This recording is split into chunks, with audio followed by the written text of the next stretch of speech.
I'm Liz Faublas, and this is Currents. Catholics prepare to converge on Albany for this year's Public Policy Day.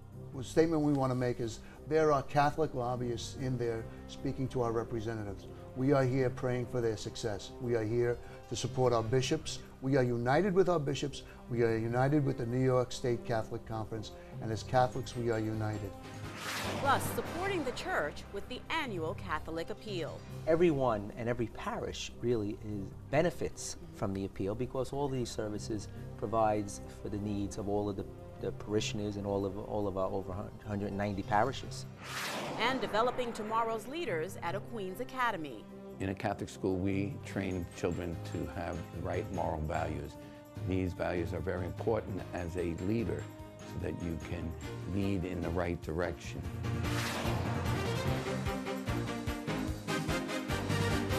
Good evening, and thank you for joining us. Catholics across New York State are getting ready to gather in Albany next week. On Tuesday, it will be Catholics at the Capitol, the annual public policy day for the church in New York State. Bishops, clergy, religious, and lay people will all take part. One group that will be heavily involved in the events of the day is the Knights of Columbus. I had a chance to speak earlier with the Knights State Deputy, Sal Restivo. Sal, Catholics at the Capitol, a very important event where issues that affect our faith, that affect our parishes, that affect our children are discussed. What will be some of the main topics that are discussed on March 13th? Well, the main topics, I believe, will be the general topic, in my opinion, is religious freedom. We want our government to understand that we believe firmly in the right to practice our faith as we see fit. You know, freedom of expression, this is all constitutional. I mean, the issues that we're discussing today, discussing specifically in Albany, have to do with Catholic education, with pro-life issues, issues that we feel are moral issues that we feel as Catholics, we need to be heard on these. You know, we don't want anything forced upon us as Catholics to do, you know, not that we want to violate anyone else's freedom, but we want to be heard. Yeah, that's a very important point, and I actually want to read to you what Tom Dobbins, who's an Archdiocese Public Policy Coordinator, said in an interview, that the importance of Catholics attending such events is responsible citizenship is a virtue, and participation in the public policy making process is a moral obligation. Do you think a lot of people don't see that there is that connection? I think we've been quiet too long. I think that's what it is. We've been faithful and we've been honorable and we've been sort of the silent majority. And as Catholics, we kind of focus upon what's important in our faith, and we're proud Americans. We don't like to criticize, but we're not the type of group that whines. We're not the type of group that yells and screams. And we don't have to yell and scream, but we need to be firm. And we need to stand together. Catholic men and Catholic women need to stand together and say, we are Catholic and this is what we believe in. And this is what our church stands for, and we stand behind that. Yeah. The Knights of Columbus, as you know, is a fraternal organization. And even though we're not a political organization, but we do network. We do talk to one another, and we do feel it's important. So at the Capitol on Tuesday, we'll be praying the Rosary. We'll be exercising our religious constitutional rights. So we're going to be praying in the Capitol. And you find that that is extremely important in tying together the public policy aspect as well as the spiritual growth aspect. Absolutely. The statement we want to make is there are Catholic lobbyists in there speaking to our representatives. We are here praying for their success. We are here to support our bishops. We are united with our bishops. We are united with the New York State Catholic Conference. And as Catholics, we are united. You know, if you think about it, our enemies, if you will, quote unquote, don't have to close our schools. We're doing it ourselves. It's now time for the laity to stand up. So that quote is spot on. That quote is spot on. We need to be Catholic Americans and exercise our rights. Who can attend this event? I know there are about 200 that are attending projected for Tuesday.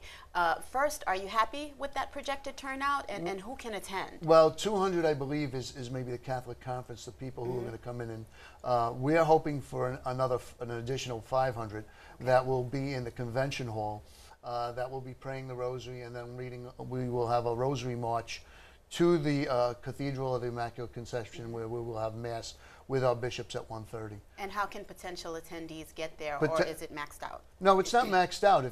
If you want to come for the prayer rally, anyone is free to come. Come and register as with the Knights of Columbus at the Knights of Columbus table. Those who are with the New York Catholic Conference have already registered with their diocese and have been trained to go in and meet with the legislators, and we certainly don't want to interfere with that. But we will write letters and we will visit our legislators afterwards saying, we were here, you know, listen to what they said, we're supporting them. And Sal, I do have one more question. Cardinal Dolan and other bishops are going to meet with Governor Andrew Cuomo and with legislative leaders at the state capitol on Monday, March 12th, which is the day before. Any chance you may learn about the outcome of those discussions in time to address those issues on Tuesday? I might be able to. I will hope to have a brief meeting with Cardinal Dolan. In fact, right up in the Senate chambers, if we can connect up there, we're planning to meet there. He's asked his staff to have me come up there so that I could address, you know, the Knights, and hopefully I will have something to say. But at this point in time, I don't know what the plan is, Liz, to be honest with you. I totally understand, but it's definitely a timely event, and some very important issues are going to be discussed. Thank you. Thank you so much for joining us, Sal. Thank you for having me. And we will have more on Public Policy Day on tomorrow's show. New York's bishops will meet with Governor Andrew Cuomo. We will talk about that and much more with Brooklyn Bishop Nicholas DeMarcio. But stay tuned. There's more currents ahead. A second chance for 13 parishes in the Cleveland Diocese. We'll have that story and the rest of the day's headlines next.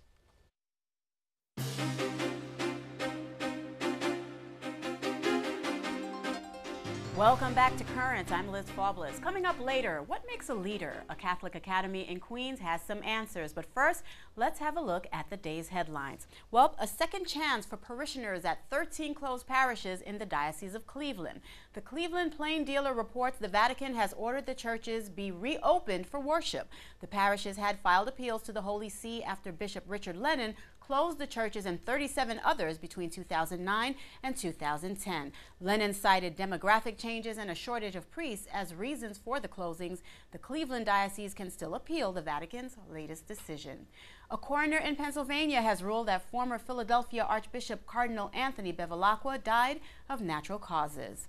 A district attorney had requested the cardinal's death be investigated because he died just a day after a judge ruled his taped testimony could be admitted in a sex abuse case. Defense lawyers in that case had argued that Bevilacqua's testimony be withheld because he was suffering from cancer and dementia and did not recognize his former Secretary of Clergy, one of the key defendants in the case. Bevilacqua, a Brooklyn native and former auxiliary bishop for the Brooklyn Diocese, died on January 31st. He was 88 years old. U.S. bishops are renewing a call for lawmakers to protect programs that help those most in need. In a letter to Congress, Stockton Bishop Stephen Blair and Des Moines Bishop Richard Pates say they fear pressure to cut those programs will increase. The bishops applauded moves to strengthen programs like Pell Grants and workforce training and development. At the same time, Bishops Blair and Pates were critical of moves that negatively impact poor households, like raising the minimum rent for families on housing assistance. Well, it may be the first piece of legislation in opposition to the federal contraception mandate. New Hampshire's House of Representatives has passed a measure that would exempt religious institutions from offering contraception coverage in its health care plans. Now, the bill is also expected to pass New Hampshire's Republican-controlled Senate. It is unclear whether Governor John Lynch will sign it. A spokesman for the governor says Lynch believes the current state law, which requires insurers to cover birth control, is, quote, working well. A measure requiring women to get an ultrasound before having an abortion was signed into law in Virginia. The law, which will go into effect on July 1st, mandates that women seeking abortions have abdominal ultrasounds. An earlier version of the bill required women to get a more invasive ultrasound procedure. The state legislature ultimately removed that provision at the request of Governor Bob McDonnell, a Catholic who is against abortion. McDonnell says the current measure will allow the mother to make a fully informed decision about having an abortion. The Diocese of Sacramento has announced it will no longer fund programs at an agency serving the homeless because of the director's public support of abortion and same-sex marriage. The Sacramento Diocese says the director's public statements on those issues come in direct conflict with the teachings of the church. The director, a United Methodist minister, took over at the center known as Francis House last April.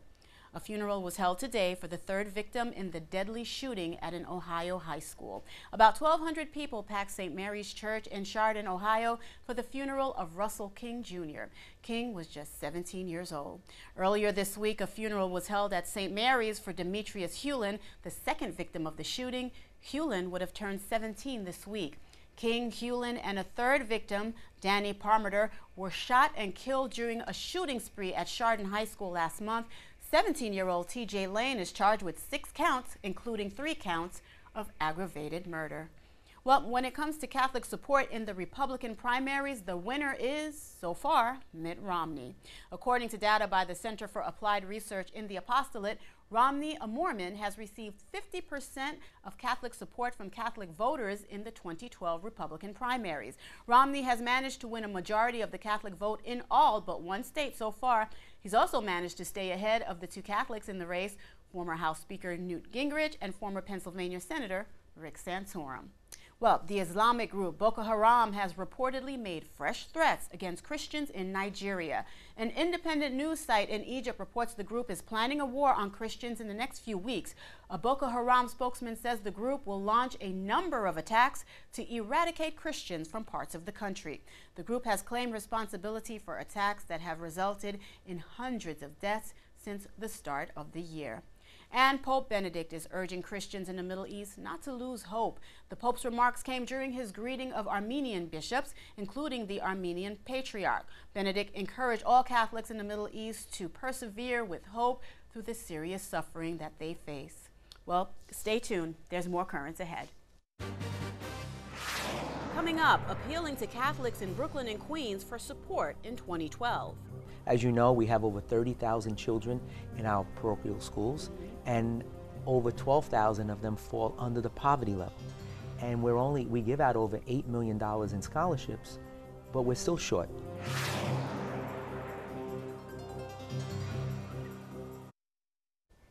Welcome back. Well, it's that time of year again. Last weekend at parishes across Brooklyn and Queens, the diocese announced its annual Catholic Appeal. Each year, Catholics in the diocese are asked to pledge a little extra financial support to help sustain the church. During Mass this weekend, parishioners will be asked to make that financial contribution for the year 2012. Now, to learn more about this year's Catholic Appeal, I spoke with a man who may be familiar to net viewers as one of the co-hosts of restaurant and cooking show Breaking Bread, Monsignor Jamie Gigantiello. Monsignor Jamie is also the Brooklyn Diocese Vicar for Development and oversees this annual fundraising event.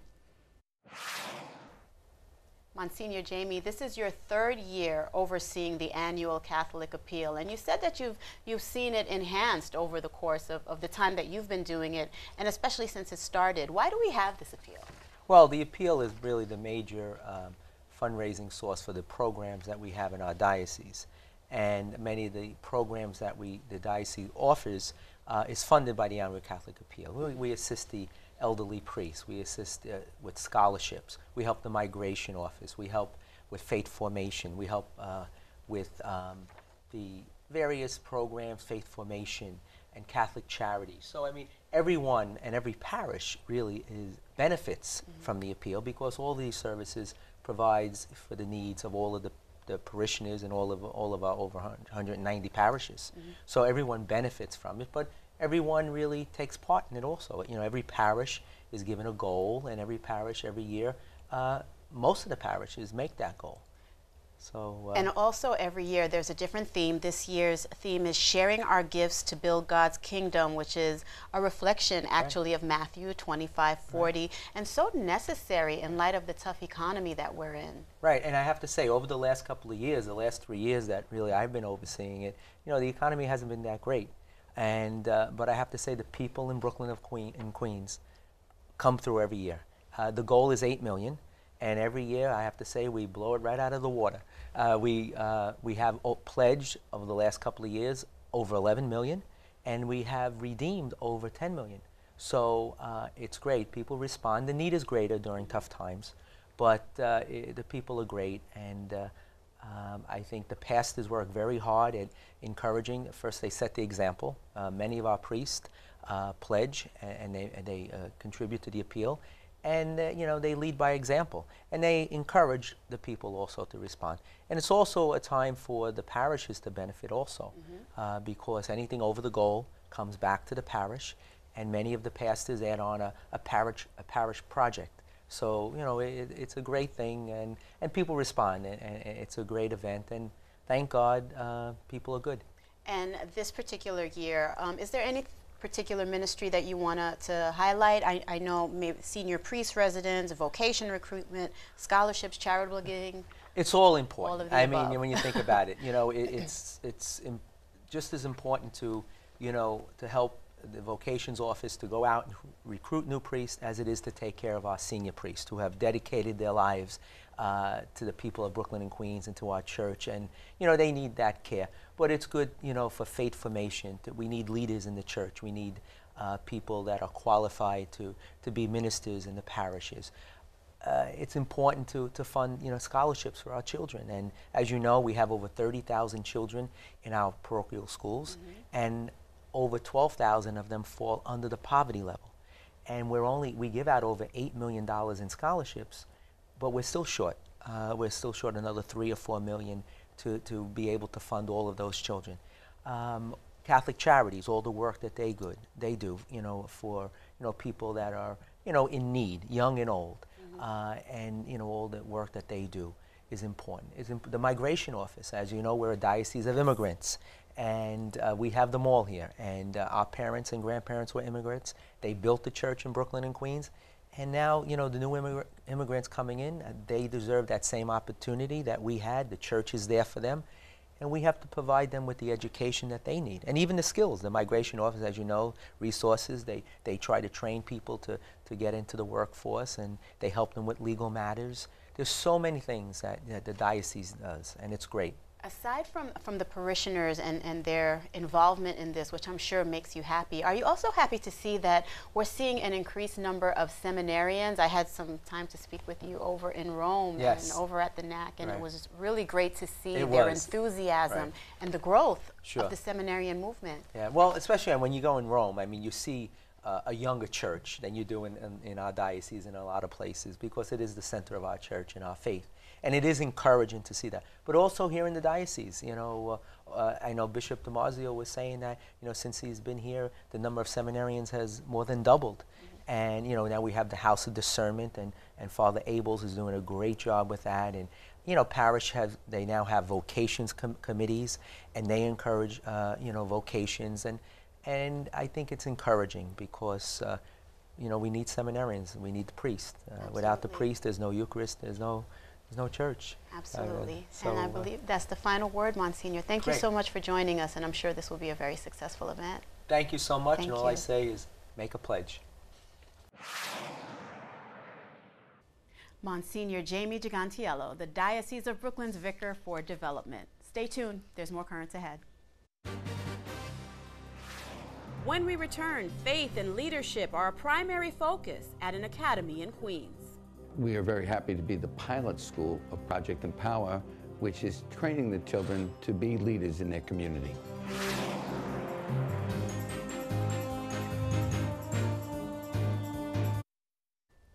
Finally tonight, if you're a baseball fan, you're no doubt aware that spring training is underway. Eventually, teams will whittle their way down and choose 25 men who will be part of their rosters for the foreseeable future. And each man will play a part in the success of his team. But every team needs a manager, a leader who will make important decisions in tight situations. And those tight situations come up in all walks of life, not just sports. But what makes a good leader? St. Elizabeth Catholic Academy in Ozone Park looks to instill leadership qualities in all its students. It is our latest School of the Week. I think as a leader, you have to have strong values. Knowing what is right from wrong is very important. In a Catholic school, we train children to have the right moral values. These values are very important as a leader so that you can lead in the right direction. We hope to develop you both morally and ethically, as well as the academics, so that you can have a vision of where you want to be in the future. St. Elizabeth School has been in the community of Ozone Park, Woodhaven, since 1885. In 2011, in September, we became St. Elizabeth's Catholic Academy. It's a very homey atmosphere. To come here is almost like to be amongst family. The people that are here are terrific people. Many of them are my very dear friends. So I'm happy to come to work every day. I love seeing my kids every morning. Even if you're having a lousy day, they pick you up. I feel that it is very important that we develop the characteristics of leaders in our school. They need to know, starting at a very young age, that they are responsible for themselves and their actions, and that no matter how they behave, what they say, what they do, they're affecting all of the people around them. As a teacher, it's my job to bring out the good qualities that each of my students have and make sure that they feel confident in themselves and feel like they can contribute to society. A leader is a person that is intelligent and can make the right decisions. They know how to handle situations. A leader is someone who is considerate, who sets a good example, and doesn't really think about what everyone else thinks about them. They do what they think is best for the people who they're leading. We are very happy to be the pilot school of Project Empower, which is training the children to be leaders in their community. Project Empower will be incorporated into all schools in our diocese within the next couple of years. Project Empower is a nonprofit organization started by a group of young professionals who have been successful in life and who want to raise children to be good, successful, productive members of their communities.